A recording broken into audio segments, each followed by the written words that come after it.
legendary DJ Bones. Thank you. Welcome, brother. You're welcome. Thanks for having me. No problem. Right, I'm gonna start from basics, like I asked everyone. So, you know, where was you born and raised? I was born in Guildford, raised in Edgware and North London, and I'm a true North Londoner. So yeah, that's me. Yeah. Yeah. So, and then is Richie's your only brother, really? Or have you got an older sister or anything? Well, I've got an older sister, older brother in Newcastle, and a younger sister as well. Yeah, so yeah. Oh, okay. So yeah, so that's cool. So, growing up, what music was you listening to? As a kid, my parents listened to funk, soul, disco, jazz, high life. So pretty much dance music. It was, you know, of the time. I suppose I listened to the charts a bit, but wasn't really that interested. Nah, I get that. That weren't really interesting anyway, was it? To be honest. Yeah, a few bits and pieces from when I was at school are guilty pleasures to this day. But yeah, you know, it wasn't pop music. Wasn't really me. You know. No. It was all, and it was all background. Yeah. And then, like, so, how did the DJing come about? Right. I suppose it came about because of some friends that my older sister had, and they had a sound and stuff, and so I used to go to some of the parties and the blues that they did. So I kind of was watching it from that, and then I suppose the early hip hop and electro and all of that stuff. I saw what DJs were doing. I tried to copy it and just got into it. You know. Playing everything, I suppose, back then when I was at school and I started playing out, I was playing funk, soul, disco, the early hip hop, that sort of stuff, at blues parties, which are essentially reggae parties. So I'd play the soul and funk and stuff, you know. Yeah.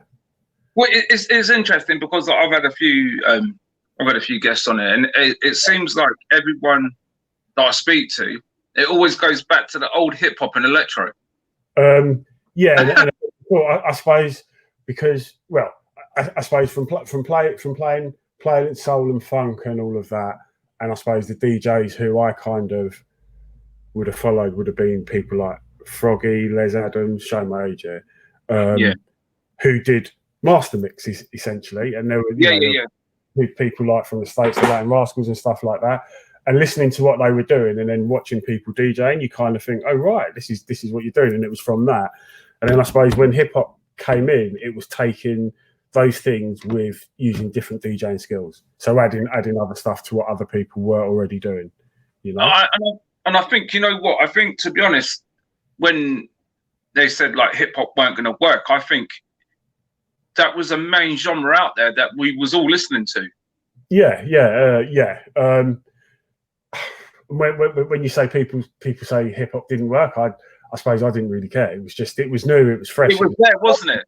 Yeah, that's what it was. It was the same as what we had before, but it was just, I suppose, taking it to the next level, you know. Yeah, it was sort of a different concept, weren't it? So totally.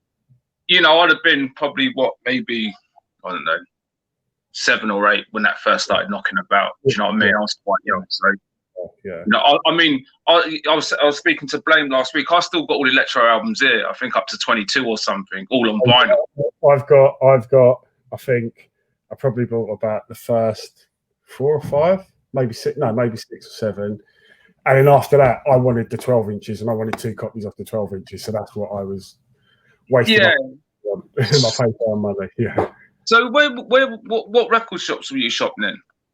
Right. So originally, I shopped in Bluebird in Paddington.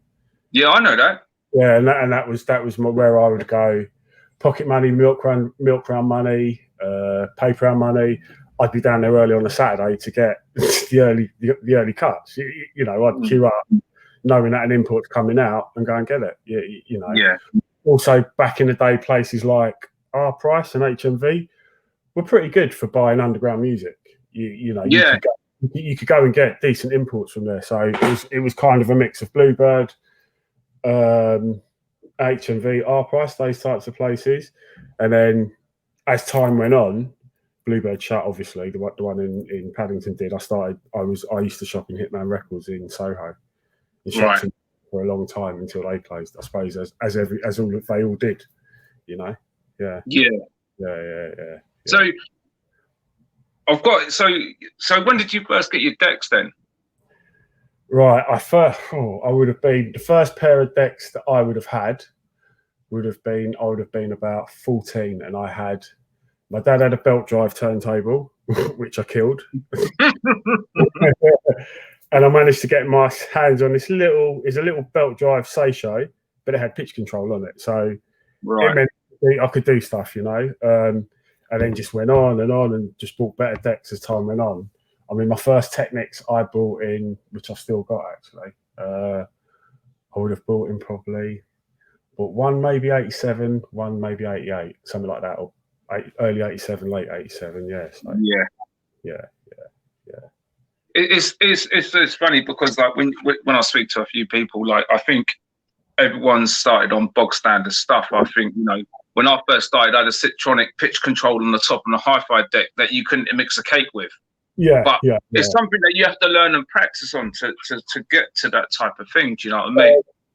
I suppose the thing is, for me, it was at the time I couldn't afford Technics, you know, so I just needed anything that I could mess about with. And to begin with, I had one with pitch control, one without. So I could mix records, keeping it in time with my hand. I couldn't do that now. You use what you've got, isn't it? You know. And then there's time when I remember when I first played on a 1200, I was like, blimey, this is easy. Yeah. So I'm gonna say, right. So obviously you're quite a, you know, I think still now you was quite a big part of the Pirate Club. How did you link in with Finbar? Right. Okay. So with the Pirate Club, so after I'd been knocking about with like my sister's friends and all of that, I started with a guy called Mark who had a reggae sound, and so I was part of the sound, and I carried Ricketts. Yeah. Was played in his sound. So we would do blues, we would do the carnival, we would do warehouse parties, we'd do, you know, all over the place.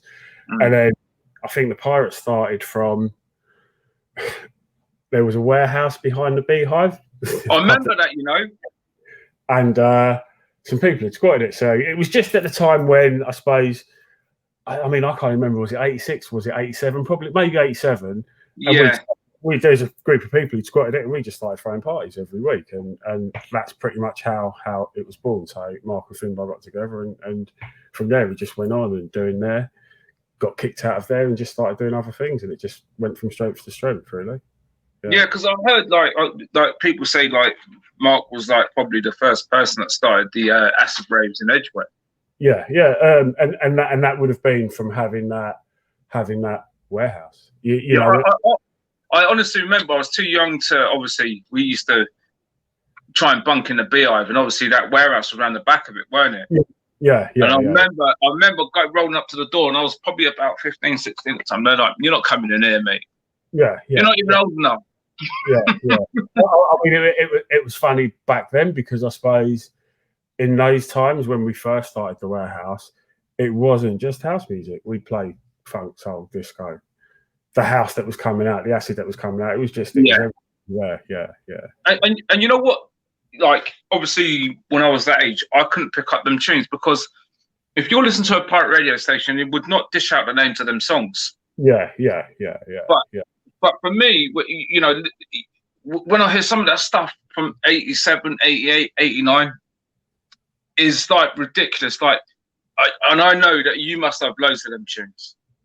Oh, got a fair few, yeah. I'd say so as well. So, you know, when like all that was kicking off, that was such a good time for, like, you know, I'd say for you, when you was like, when that was just creeping in, if you've teamed up with Mark and you teamed up with Finbar, there's nothing, because obviously Mark's got the KCC rocking sound system in here at Notting Hill. So that's what he does now. Yeah. So do you reckon that boosts your career? I would say, of course, you know, it's a case of being right place, right time, really, isn't it? So Yeah. I would say when we were doing that warehouse, there were other people doing similar sorts of things, but there wasn't many. And we were throwing good parties. You know, people were coming, people were traveling, people were talking about the Pirate Club and the raves there. So yeah, of course it did. I can't, you know, I suppose if I hadn't played at those parties, there would have been people from some of the other raves who might not have heard me play or might not have given me the opportunity. So of course, yeah. Yes. Yeah. So the Pirate Club then did it take status at Roller Express, didn't it? Yeah, then it had a permanent home at Roller Express for a good while. Yeah. So what was it like playing there? Because there must have been then like all the other names involved. So you must have played with a lot of. Yeah. But I suppose for me being young, it's like, and even back then, they were just other DJs. We were all just doing something new and having fun, which is what it was. You know, I didn't really think, wow, you know, look at who I'm playing. I'm just like, yeah, I'm getting to play to all these people on the regular, you know.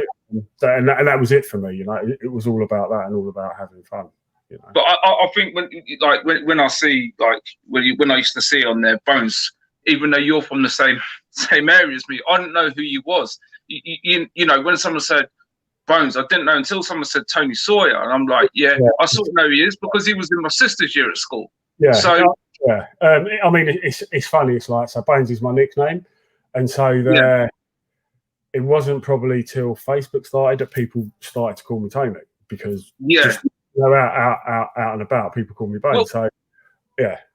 Well, I sort of knew that quite a few years ago, and as you know, we was having a conversation about it. Like I think it was like last week or the week before that I didn't even know that I was speaking to your brother when I was working with him until he actually said who he was, and I'm like, mate, I've been working with you for the last week, mate, and you just like we just had this conversation here, so it's like really weird. So just gonna stop for a second. So do you reckon you inspired your brother to DJ? Because he's a DJ now as well. Yeah, I mean, it's quite funny. So back then, he didn't really DJ. You know, he DJ'd, and so I'd have all my gear in there with the people who we used to hang about with, and if I wasn't in, they'd go and mess about on my decks. I mean, it used to really annoy me, but yeah, they would. So putting records in the wrong cases and, you know, burning them and stuff like that. Yeah. I used to lock my record boxes. They break in. I used to take the fuse out of my amp so they couldn't play, and they find it. Yeah. I suppose well, you know what? I mean, if it stops them doing what they got to do, and then you know, back then 1210s are quite expensive, so you know, I think you've got to do what you've got to do. So so you've done the Pirate Club at Roller. Is there any other big raves that you've done like that? I suppose back then, most of the raves I played at. The only ones I didn't were probably Sunrise and Back to the Future, but Energy, Biology. Really? Yeah. Oh yeah. Wow. All of those. Yeah. It was good times. It was good. Yeah. That's something like when someone like mentions Biology, man, I'm like, wow, that sort of sends like chills down my back, because it's like we all know that was a major. Yeah. Major so the first Biology that I played at was the one in Aldenham, you know, just right from where we grew up. So yeah, that was good. That's special. Yeah, that was good. Yeah, I can imagine. I bet you there was tons of people there, weren't there? Yeah. That was a good night. So pushing on from like that era, did you go into the hardcore scene and the jungle scene? Not really. So I suppose probably would have been about 1990, wouldn't it, when the music started to, I suppose from late 89 and through 90, and as it went to 90, it kind of started to change. And then I went over to LA to go and live up there. Came back, and when I came back, it had split into two scenes. You know, it wasn't that much, so they were two distinct scenes. And I suppose with the hardcore at the time, I didn't really. It wasn't me. And you know, some of possibly the hardcore and the happy hardcore and stuff like that is not me. The jungle and stuff I get, and I suppose at the time, I got it. I just didn't rave to it. Do you know what I mean? I still don't rave to it now, but I like the music and I like some of it. Some of it, I suppose it's like all music. Some's good, some's bad, isn't it? You know. So. Yeah. So do you think? Because obviously, you know, I'm just going to ask you this because you know, I think when you look back from the acid house, the hip house, all that era, back to 89, 88, 89, obviously there had to be like not burnt itself out, but something had, because obviously Sharp and Dance were edging that way. Out of that thing. So you know, I think it sort of edged out into that hardcore thing, and then it went, as you say, it went two different ways, didn't it? Yeah. And I mean, I suppose even before that, there was kind of the house, the acid house, and then there was the kind of more chilled out Balearic vibe. Yeah. So, I mean, I suppose, and we've all seen there's always splits, and you know, a little bit of branch off, and it'll become this. So yeah, it's just that's the way it goes, isn't it? You know. Yeah, I mean, like you know, don't get me wrong. For me, when you see, as a kid growing up, when you see that stuff, it's always a progression of something that's made, you know, a lot of people think, they don't think about the roots where it's come from. Do you know what I mean? So a lot of kids, if you said to them, I don't know, I'm just picking jungle for the system, they'd be like, yeah, I know what it is. But if you ask them the true meaning of it, they wouldn't know what it means. They wouldn't know where it come from. They wouldn't know. Yeah, I suppose I hear that. I suppose.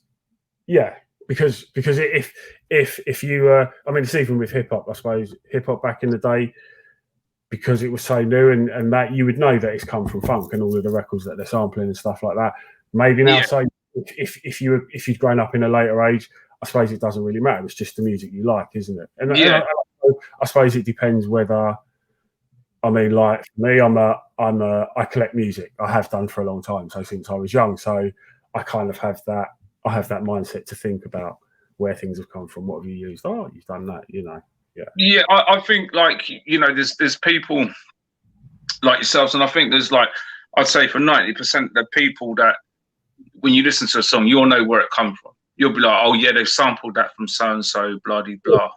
Sometimes I might not know, but it will pique me where I think I need to go and find out what that is. You know, got the rough of it. They've used that one, you know, 3 beats out of that, and that's those sorts of things. Yeah, because like I hear people going, oh, you know what, that's a really good song, and you're like, you know what, that's the 5th remix down the line. Yeah, I mean, you hear that a lot of time. I remember it was my 50th actually, yeah, and I played Pride of Deeper Love, right, and I came out in some quite, you know, probably early 20s. Who'd come with other people, and they went, "Oh, what remix was that you played of that song?" And it's like, no, that's the original. that's the real one, man. You know what I mean? So look, someone's just asked a question, but I think we're gonna. I think that. So the best venue you played out and crowd wise. I suppose that's a hard one. You know, different parties have different qualities for different reasons. You know, it might be the venue, it might be the sound system, it might be the crowd, it might be all of them. You know, might be 2 of them. Probably, I would say one of the most, probably the most memorable for me was playing at the Biology at Aldenham. You know, that was that's special. Yeah, that was good. Yeah. So, like, so what do you DJ now? House. Yeah, house. If you were to book me for me to just come and play what I play, it's going to be mainly house. But I will, you know, I might drop an acid house tune, I might drop a funk tune, I might, you know, just mix it up a bit. Would you ever go back to that? If someone, you know, you got to think, if you know, when you started out, was that like your main thing though, acid house and that type? No, like, right. Like I said, when I started DJing, I played everything. You know, it wasn't you play one genre. But I suppose once house took over and started, it is predominantly house, or house kind of, you know, round the speed of house. You know, well, I think up-tempo dance music. Yeah, I think, you know what, we need to thank like house, because literally that's been a forte of a lot of the genres. Yeah. Today, because if you go back, everything ends in house back there. So hip house, acid house, you know, and a lot of people forget where it comes from. But then I suppose if you take it back a step further back than that, it probably all came from disco. Do you know what I mean? Yeah. So happy dancing music, you know, it's that kind of speed. So that's what I like to play. You know, it would be nice to go somewhere and someone says, "Bones, right, play what you like." You know, and you can play 4 hours and you can play everything and anything. Yeah. The only thing is, I suppose, in today's world, you don't get places where that's allowed. Not allowed's the wrong word, but where that happens. You know, if everybody goes, they're kind of quite narrow in what they want to hear. You know? Yeah. Well, you know what? You can always do a guest show on Upfront with Acid House. Okay, yeah. Maybe one day I will. Yeah. That'd be fun. Yeah. So you know, we obviously were speaking the other day. You know, you were saying about liquid drum and bass. Yeah. Is that something that do you listen to liquid drum and bass? Because I feel like it's quite a genre that's forgotten about, and I think. I suppose for me, it's like because I like instrumentals. Yeah. For them to be quite interesting and not just beats. Now, don't get me wrong, there are songs that are just beats that are good, but if you're having a lot of that, they have to be a bit jazzy, so they've got a bit of a melody or story or all of that. And in terms of liquid drum and bass, it's the same sort of thing. It's drum and bass music, but just with jazzy sort of interludes. You know, which is the music I like. You know, and I like that across all genres. You know, I go for the jazzier type of music, though there are some bangers and deep stuff, you know. So, yeah, but like you're saying, I think like when you hear some of that stuff, the liquid stuff is some of it's really, really good. You know, there's that jazz element, there's that chilled out sound to it, even though it's drum and bass. Yeah. And I suppose it's like not far away. It's soulful. It's all of those things, but it still has that, you know, up tempo beat. So yeah. Not that I know, but I do. You know, when I hear it, or you're out and you might be in a shop and you think, "Oh, what's that?" And you go and ask someone, and you'll Shazam it, or do you know what I mean? And then you know, come back and then you find a whole lot more, isn't it? So yes, yeah. So did you? So obviously, I'm gonna go back to when you was like collecting records. Did you ever go into Black Market or Unity or anything like that round and Mash? So in terms of shopping in the West End, I shopped only in Hitman, because I suppose at the time and at the rave time, all the other DJs were going everywhere else. So I'd go Hitman. Right. You know, Hitman shut down, and then I started going to Groove Records. Yeah, I know. Till they shut, and then after that, it was probably went to Pure Groove in Archway for a while. Yeah, and then in Towns. Didn't really do Black Market because I suppose I wasn't somewhere who was going there all the time. So, you know, they go, "Have you got this?" And they go, "No." And someone else walk in, they pull it out. I thought, I'm not doing that. Yeah. You're taking money. I'll take my money elsewhere where someone's going to sell it to me. Do you know what I mean? So yeah, I think there's always the element of when you go to, like, obviously not now, but back in the day when you, if you only go into a shop a couple of times and they don't know your face. Yeah. I was probably like it when I was, because I was spending loads of money in all them shops. You know, really Groove, blah blah, and until I think they know your face and you're on a regular. Yeah, exactly what you say. I would, you know, as you know, if you're out buying records, if you're in the West End, you're going to go in every shop because there might be that one you might not get. But in terms of main shopping, I had certain shops and they used to sort me out. Well, I think like you're saying, if you go to those shops that not everyone went to, they've got all the records there. So why wouldn't you go to those smaller shops? Yeah, I mean, I think back, and there was even a shop when I worked in Barnet. There was a shop that Ty Holden and this other guy used to run, and it was, I could look out of, like, say, across the road and around the other side of the block. I was in there. Right. They phoned me up, "We've got this delivery. You need to come down here." Like, I've got so many, like, you know, one off, and you look now and you think, "Oh, I've done all right there," isn't it? So yeah, it's so, like, when you're saying about record shopping, I actually miss those days of not going in them shops. And I know technology moves forward and stuff, but yeah, of course. I mean, like I used to love going to the record shop. So I would, I suppose, I would probably sometimes take a day off work, take a half day off work, go to the record shop, hang out, and you go and see what's in there. You'd have your big pile and you go through that, and they go, right, do you want to go have a look in the back and see what you might have missed? And I'd do that, and that's perfect. I think that's what most of us done. I'd spend at least 2 days up the West End if I've missed on something. You can be in those record shops and those records would just go like that. Yeah. So in terms of that and digging and finding stuff, I love it. I miss it because I suppose there's all the social and everything when you're in the record shop and all of that. But it's the cost and the space. You know what? You just hit a nerve there, because I think that's to do with a lot of people going, it's the space. Now, I know the guy that runs the station with me, Stu. He said, by the way, you're on at 6 o'clock, if that's all right. No, he said the same thing about he had no space in his house, so he had to get rid of all his records. I mean, I'm lucky that I live on my own. I've managed still I've got all my records, but I did have all my music in another room before. Yeah, and it was getting to the point where, before people come sit around and we just listen to some music, and it's like they'd have to sit in another room because there was just enough space for me to stand, and it was on the floor. And it's like, you just think to yourself, and then you buy records and you think, right, where am I going to put? I'll move these here, and you've got another pile, and it got stupid, So, I think I'm like you, because I've got my own old living room. Yeah. So I've got an 8x8 living room. So I'm quite fortunate in a way that I've had I've got racking and stuff like we all do. So it's sort of a blessing. So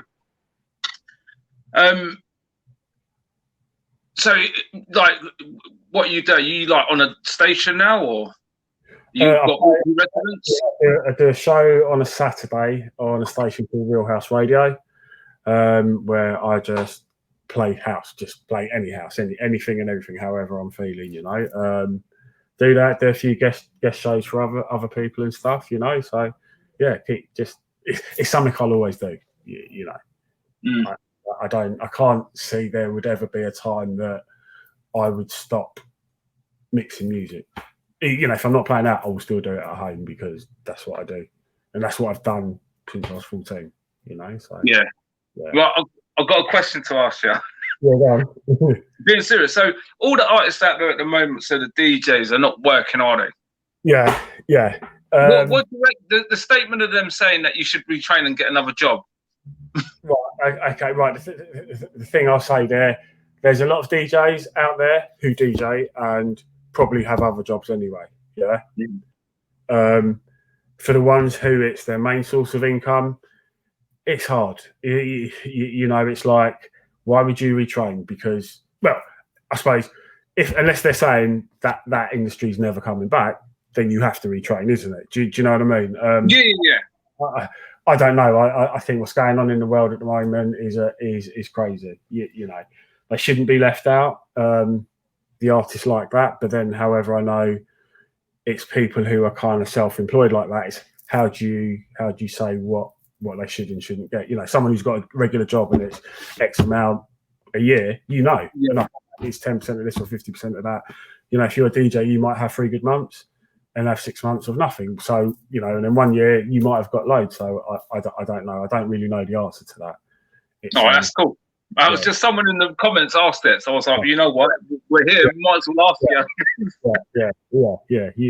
I suppose I'm lucky I've got a proper job, so, and that's what pays the bills. So. Yeah, I should imagine all them boys, unless you've not harvest no money up and you've shot it all down the drain. Yeah, but I know a lot of people who play a lot and they have other jobs as well, because it can be good, but then it's not regular. So there might be times when you're not earning for a while, because like now, were we back to normal, they've had 7 months of nothing. Yeah. So right, I'm gonna. It's coming up for past, so I said 30 to 45 minutes. So, any advice to any up and coming DJs to progress? To progress, right. Right. I would say practice, yeah. Know your music. And in today's world, you've got to be prepared to sell yourself, you know, and go out there and so when sell yourself's probably the wrong word, but make yourself be seen, you know. And if you can be seen and you've got everything else behind you, then yeah, why not? You know, that's the thing. But you know, don't give up. Find your own sound as well. Right. Yeah. One more last question. Yeah. I'm going to go back to the acid house, hip house days, right? Yeah. Yeah. Favorite tune? That's put you on a spot, isn't it? You can't ask me that. There are. I mean, I could probably reel off. I don't know. I wouldn't know where to start, honestly. One tune, just one tune. Right, okay. That sticks to your head. Right, one tune from back then that sticks in my head from back then. Okay, I'm going to say one, and one. It's probably one that I played and I battered quite a lot. It's not actually a house tune. De La Soul, I know, the CJ McIntosh remix. Yeah, I know what you mean. Yeah. So, yeah, that's a song for me, probably from those times that you hear and you think, oh, you know, always, yeah. Right, right, Bones. Thank you ever so much for coming on, mate. I've really enjoyed this chat because basically it's what gives everyone what you're about. You know, I know your name. And I know there's another few people like that. Probably there's like people who are watching this probably don't know that name. So now you've explained it. Yeah, they know you're part of the Pirate. They know you went to the Roll Express. Yeah. Ooh, you know, big name. Yeah, but I don't know. Well, you was there. You was there when it was all happening.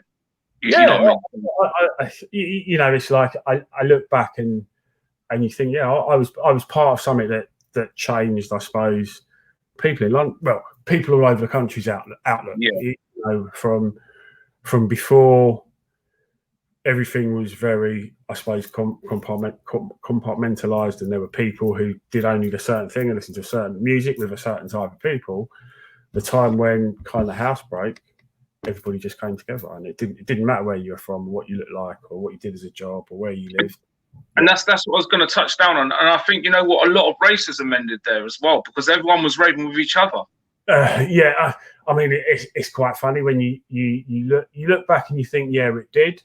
But then when you look at, say, possibly the last 3 years, just what's been going on politically, did it really go? Because it's been bubbling under the surface all that time, and it's just now starting to bubble up. I think you have those idiots that are still around, you know, these mindless numpties, man. But yeah.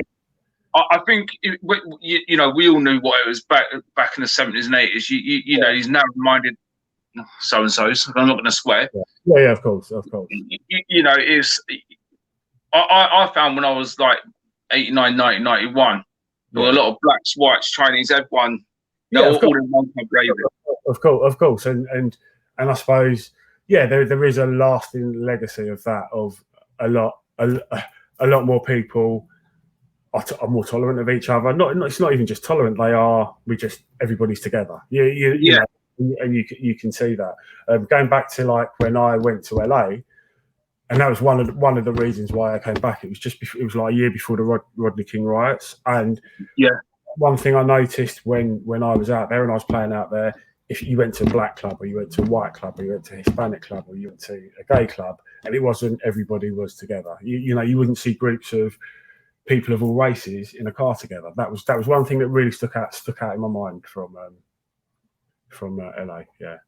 Nice, mate. Last question. Favorite DJ? That's easy. Jazzy Jeff, hands down. I said that the other day about him, Kid Capri, Grandmaster Flash. Right, dude, I'm going to let you go. Thank you ever so much for joining us on Upfront, mate. Having me, yeah, and yeah, I'll do a guest show sometime. We'll talk about that and work it out. Yeah. Thank you, Bones. Thanks ever so much, brother. Yeah. Cool. Peace, Take man. it easy, mate. Yeah, man. See you later. Yeah. Bye.